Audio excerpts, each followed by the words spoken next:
Speaking at the public briefing and giving clarity on the revised measures aimed at suppressing the spread of the COVID-19 pandemic, Yvonne Dausab said the Health Minister Kalumbi Shangula has the authority to restrict movement in areas regarded as hotspots such as the central and southern regions.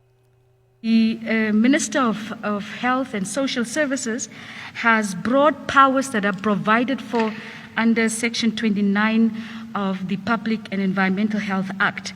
And under that Act, Your Excellency, the Minister can actually introduce, if in the next 14 days that we have introduced these new measures, there are indications that the cases are going up, the Minister may actually introduce measures such as, and I want to emphasize this, to indicate to people that they may not come into an affected area or they may not move around in that affected area. It is one of the powers that the Minister has.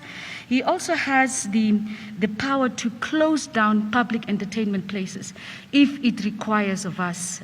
If over the next 14 days we do get an indication that people are either not doing what they need to do in terms of health protocols, the Minister has the power to take additional measures to reduce the movement of people even.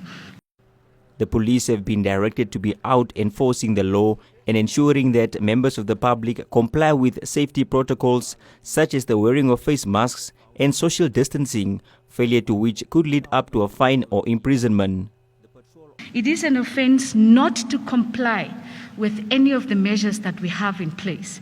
We do understand that there is a little bit of confusion about the fact that previously there was a $2,000 fine, and because that $2,000 fine is not explicitly provided for in the health regulations, people have been under the mistaken impression that that does not apply anymore. It does apply. The only difference is that the law makes provision for any amount between $1 to $100,000, you can be fined. And the fining happens this way, Your Excellency. Once you are found to have not complied with the measures that have been put in place, you could be, of course, if you're not wearing a mask, the first thing that needs to be done is that you will be reminded to take out your mask from your pocket and wear it. If you insist in not wearing your mask, you could be arrested because we don't have spot fines. You could be arrested, and once you are arrested, the only way you will be released is either on warning or on bail. That doesn't mean that that is the fine. The fine is only determined in a court of law. With many travelling for the festive season, Dausab urged people to keep extra masks at hand in the event that visitors are invited to one's home. Government has released a notice informing the public that the amended regulations have been gazetted into law.